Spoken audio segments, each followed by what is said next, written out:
Bago pa man palipat ng kulungan ng korte, pinasight in contempt din ng House Quad Committee kahapon si dating Banban Mayor Alice Go dahil sa pag-iwas sa mga tanong. Pati ang isa pang dawit sa Pogo na si Cassandra Leong, pinainit din ang ulo ng mga mambabatas kaya pinakontempt na naman. Nasa frontline ng balitang yan si Marian Enriquez. I move to cite Alice Go in contempt in violation of our Section 11, Paragraph C. Are there any objections? Hearing none, the motion is approved. Sa unang pagharap ni dating Bamban Tarlac Mayor Alice Go sa House Quad Committee kahapon, pinakontempt agad siya ng mga mambabatas sa pag-iwas sa mga tanong.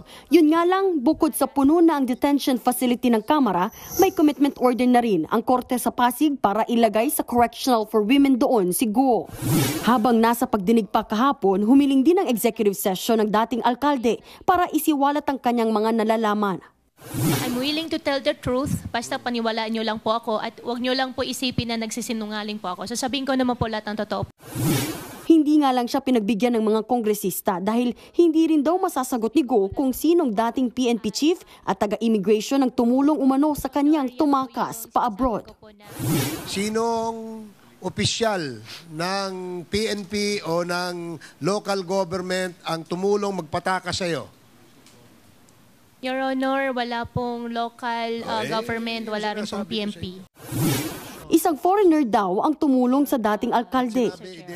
Ano ang karapatan ng mga foreigner na patakasin ka dito? Ano kapangyarihan nila dito para itakas ka? Napaka-imposible naman yan na walang local official na kasabwat ng pagtakas mo. Your Honor, dahil wala naman po talagang ako nakausap para sa pag-alis po namin, kaya hindi rin po ako pwede mag-fabricate din po. Yung kausap ko po, foreigner po. Wala nga mangyayari pagkakaganyan. Bago pa yan, unang kinwestiyon ang pagka-Pilipino ni Alice Go o Go Waping. Pero sabi niya, ako po ay isang Filipino po. Pero iniibig niyo po ang Pilipinas? Hindi po. Sorry po, ang intindi ko po iniipit. Iniibig ko po. Love ko po ang Philippines po. Nang tanungin naman siya kung Chinese passport ni Go Waping ba ang gamit niya, ang sabi lang ni Go, I'm not confirming it. I have 8 pending cases on the court. I invoke my right against self-incrimination. Ginisa rin ng mga mambabata si Go tungkol sa mga dokumentong may pirma niya na may kaugnayan sa Baofu Land Development Incorporated na umano'y may-ari ng lupang pinagtayuan ng Pogo Hub sa Bamban. Inusisa rin kung bakit siya binati at tinawag na unang Chinese mayor ng Bamban sa pahayagan ng Philippine-Chinese community. Pero lahat yan, iisa ang tugon ni Go. I invoke my right against self-incrimination po. Dito na naubusan ng pasensya ang mga kongresista at kinastigo si Go. Madam Go, tinanong po kayo kanina kung nagpunta kayo na Malaysia. Sinagot po ninyo, di po ba? Bakit hindi kayo nag-invoke your right against self-incrimination? Sige po, ngayon mag-i-invoke na po ako.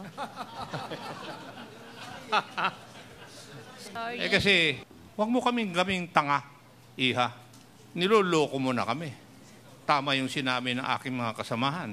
You are making a mockery of the citizens of this country. Kasi hindi ka taga rito. Bukod kay Alice Go, dumalo rin ulit sa pagdinig ng Quadcom si Cassandra Ong na pinakontempt na naman ng mga mambabatas. Nabanggit kasi niya na nag-enroll siya sa isang alternative learning system noong 2016. Pero hindi niya raw tanda kung anong eskwelahan. I will once again cite you in contempt for lying. Hindi mo alam school?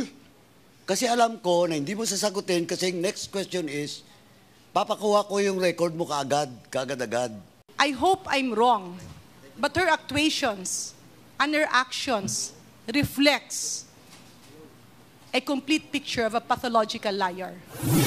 Sa September 26, matatapos na ang 30-day detention ni Ong para sa una niyang contempt order. Ililipat na siya sa Correctional Institution for Women pagkatapos nito. Kaya para sa legal counsel ni Ong, pang-aabuso na ang ginagawa ng komite. Susulat daw ang kampo ni Cassandra Leong sa Quad Committee sa Lunes para ilahad ang kanilang legal position at gayon din ang pagkwestiyon sa ikalawang contempt order. Nagbabalita mula sa Frontline, Marian Enriquez, News 5. Mga kapatid, Jiggy Manikad po, iba na ang may alam at may pakialam sa panahon ngayon. Para sa konkreto, kumpleto at komprehensibong balitaan sa Frontline, mag-follow at mag-subscribe sa social media pages ng News 5.